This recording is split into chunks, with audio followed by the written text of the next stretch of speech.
Okay, I wanted to go over the kind of fruit trees that we have planted and how successful they've been.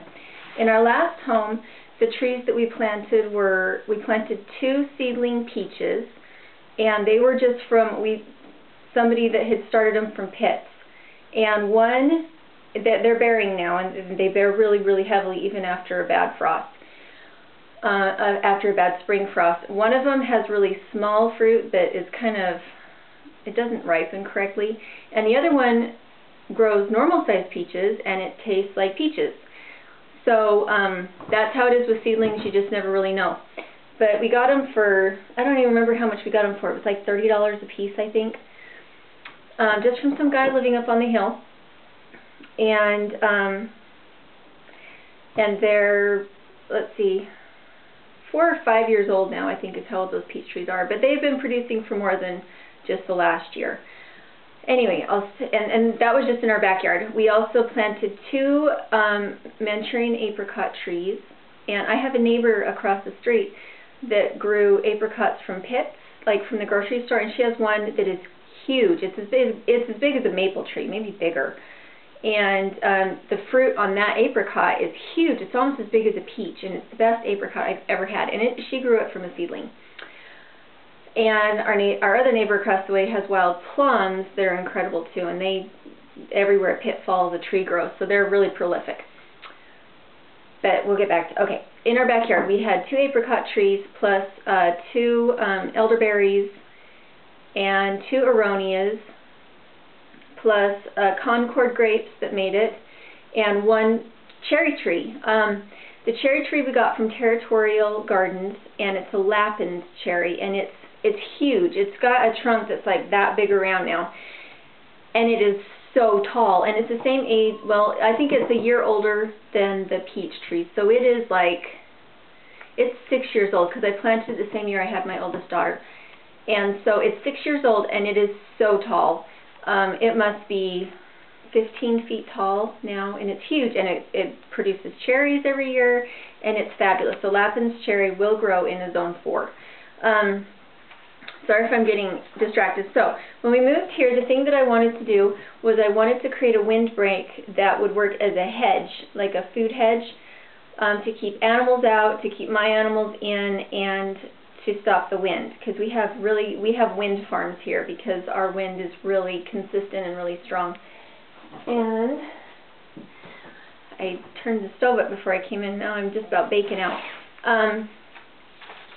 So I wanted to walk through some of the things that you can grow, that we've grown here that we love. Saskatoons or service berries or June berries, they're all the same thing. This last year was the first year that they produced, and they are very similar to a blueberry. The flavor on it is, and with a kind of a hint of apricot or something in the background. They're not as sweet as a blueberry, but the flavor is more complicated. And we got, I don't even know which, we've bought service berries different times from different people, and last year was the first year they produced, so we're not real sure how they're going to do, but they're beautiful. They're absolutely beautiful, and they've been really tough, and so we like service berries. And then from Honeyberry USA, last year we got some of their crimson, carmine, I think it's carmine crimson cherries. They're supposed to be sour cherries that taste like a sweet cherry, and they're hardy down to a zone 2, and we got those last year. And I can hear my kids screaming. We got those last year, and we had a hard time getting water to them, so all but 1 died. The honeyberry we got from them did really well. Honeyberries are in the honeysuckle family, and they're like an elongated blueberry. And we've had good luck with them, that they have thrived, and I don't think we've ever lost a honeyberry. And those turned out okay. We kind of have been going more for shrubs because, again, we're trying to get that windbreak started. We've done aronias, and Rain Tree Nursery is one that we originally had bought plants from. But we found that sometimes the descriptions of the plants were a little overly enthusiastic as far as describing flavor. Because when we bought the aronias, it just made it sound like it was a perky berry. Well, aronia's other name is chokeberry. Sorry, I can hear my kids again. Is chokeberry, and the reason they choke you is because they're incredibly astringent. They're not good to eat. I guess you could cook with them if you wanted to, but we don't use a lot of sugar in our diet, so it would be hard to cook with them. But they make a good wild crafting plant. You know, our birds could eat the fruit, but I don't think our birds do eat the fruit. I mean, it's that. So I was a little disappointed with Rain Tree Nurseries because I wanted their description to be a little more accurate. It's a long time to raise a bush and then find out you don't like the fruit. And then we had autumn olive. We got that from a friend. About half my trees that I've done, I traded animals to a friend of mine who owns a nursery, or I traded food or whatever I had. We traded back and forth. So a lot of my trees I actually didn't spend money on, and a lot of my wild crafting trees that was the case. So if you're gonna buy something that you want to produce quickly and you want it to be reputable, go to a local nursery. All of our fruit trees that are like apple trees that we need to be perfect, that we know we're going to spend a lot of money on anyway, we don't order those through catalogs. We go to the local nursery, we spend the $60, we get the apple tree that has the warranty for a year, because usually it's that first year that you'll lose them because you didn't water them enough. Two of my apple trees I traded chickens for, and then I have 2 apple trees and 2 pear trees that we purchased when we first moved here, and we haven't lost any of them, plus a peach tree. The peach tree that we bought is called a white polly, and it did produce peaches its first spring, and I plucked the blossoms off, the peaches off. First I plucked most of the blossoms off, and then I plucked all of the peaches off. So I didn't let any ripen. I wanted it to really get established well. And then I'm forgetting how many I purchased that first year. An Italian prune is a kind of plum that is not clingstone, it's a freestone. It means that when you cut it in half, the pit just falls out. Those kind are lovely for dehydrating. They're so good, and the trees are prolific, and they don't have pests. You don't get like bugs in them or anything. So as far as plum trees go, we did an Italian prune, and then it's actually just called an Italian prune, and then we got a Stanley. And my kids are screaming at each other. Girls, go back in the front yard, please. No, go in the front yard right now. Italian prune. That's one of the ones that I'm the most excited about having come on, because we eat it all winter long. It's a really good fruit for our family. Other fruit trees. We have a mulberry, 2 mulberry trees. Supposedly the Russian and the Illinois everbearing are good mulberry trees to have, and we've done well with them. And we have hawthorn and Mom, is it time to go? Nope. Is it almost? Nope. Go play in the front yard. Then when will it? I'll tell you. Go. Tell me right now. Go. I may need to make this video over because I'm drawing some blanks. We also have a gooseberry, and I already said we have 2 pear trees. I've seen some pear trees here in our Zone 4 area that have done really well, so I'm hoping that these particular pears that we bought will fit into that category. I had goats that got into my trees 2 years ago, and I thought that it had killed 2 of my trees because it girded them all the way around. But the one that got girded all the way around actually came back up from the root, so I will have to graft that one because the top half of the tree is dead. And then the other one, it got half girded, so just a big strip got taken out, and it survived just fine. And then one of my pear trees got girded almost all the way, and it's fine. And so we didn't do anything special to them. We just watched them and hoped they made it. And then my favorite, the ones that have been the most reliable, have been our Nanking cherry bushes. And they're fabulous, beautiful. They turn into this big, beautiful bush with these beautiful, beautiful white blossoms all over it. And then when the fruit comes on, they're this really bright red. And I don't know what to compare the flavor to, except maybe raspberries, but they're just covered in fruit, and my kids feast on them for 2 months. And we don't cover them because there's so many berries that there's enough for everybody. And so when we moved here, we had the Nanking cherries already they'd already been planted, and there had been no one here for 15 years, so they hadn't been watered in 15 years, and they'd been eaten by deer and voles. So they were just hatched to pieces by animals, and that first year we had so much fruit we didn't know what to do with it.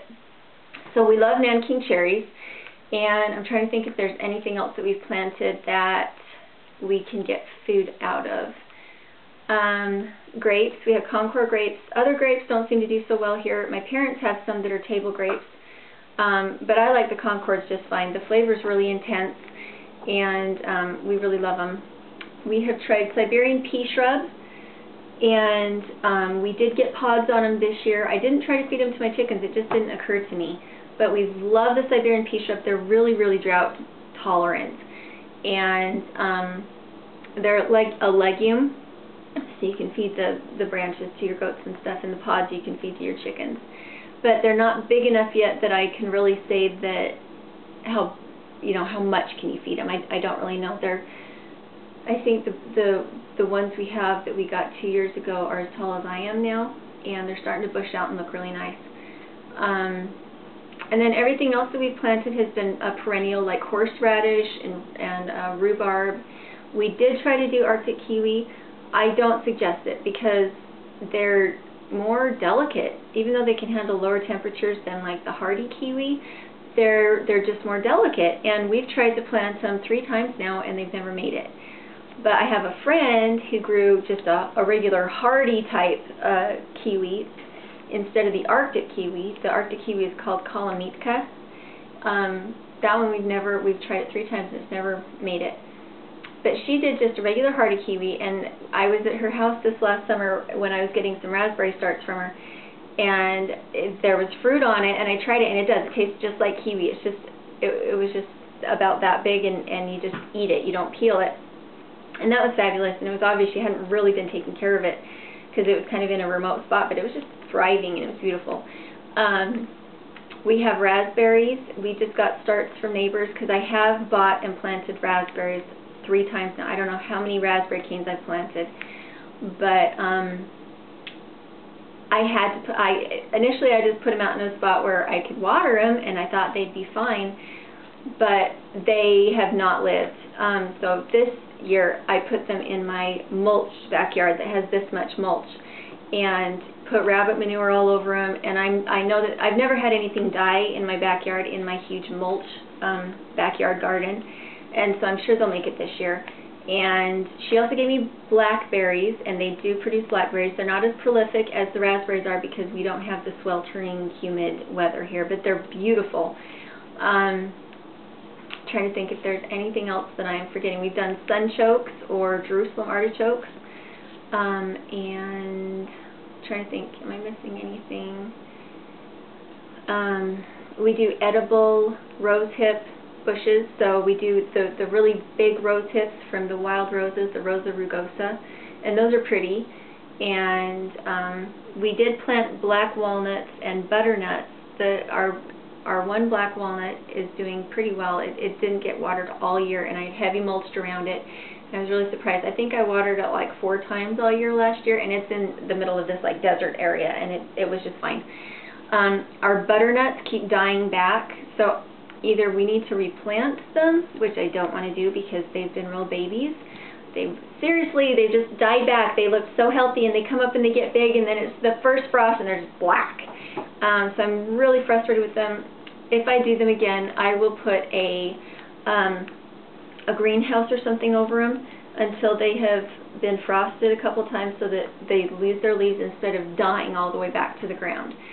I have had them die back every fall, and this is their 3rd year, so I'm going to be so frustrated if they don't make it. So I might do butternuts again, but I'll probably put them in a different place. I'll probably put them over by the black walnut, and I will give them fall protection. Like one of those rose collars that you fill with water, not the wall of water, but the rigid one. I think that's probably what I would put around it, just to give it that little bit of a help between fall and winter. And we've done honeysuckle, and I didn't know that it can't handle full sunshine. It was doing really well in my mulch garden, and then we got into the blazing hot days of summer, and even though it didn't need water, it was just too hot for it. It needed some shade, and I didn't know that when I planted it. I talked about gooseberries, talked about apple trees. Anyway, there you go. Those are some of our permanent beds, and there's probably some things that I forgot, but some of it is really, really good. Oh, and I planted a riverbank grape. They're supposed to be really, really good for jelly. You have to make sure that when you do the jelly, after you have the juice, that you let the sediment settle at the bottom, and that you do not drink those crystals, because the crystals are really, really tart, and apparently they're not good for you. So if you ever do riverbank grape, make sure that when you do the jelly, before you make your jelly, that you let those crystals settle and don't try to mix them back into the juice, because they're bad for you. We've tried to do hops, and that was a year when that was before I started to really mulch heavily, and I didn't know to put rabbit manure down yet, so that didn't make it. The Russian olive, we have a big old Russian olive tree in our back pasture, and I don't know if you know this, but Russian olive is invasive if you have anywhere that's water, because we're a desert. We have Russian olives, but they're only along the canal banks, and they do really well there, but they need water, at least some water. And our Russian olives, they have these tiny little fruits on them, and they taste like dates, and they have a really big pit in it, but the white fruit on a Russian olive is really, really, really sweet. And they're a fun little treat when you see a Russian olive, just to be like, hey kids, look, you can have fruit off this tree, and it's kind of tasty. You can't really make anything with it. It's more just of a fresh eating type of a tree. Trying to think if there's anything else in here. I write down the year that I plant everything. Let's see if I forgot anything. We tried to do barberries. Or no, we didn't. We tried to do bayberries, because you can make candles out of them, but I have yet to be able to get a bayberry to survive. And I think I remembered everything. So there you go. Those are the trees that I've planted and how well they have done here. So.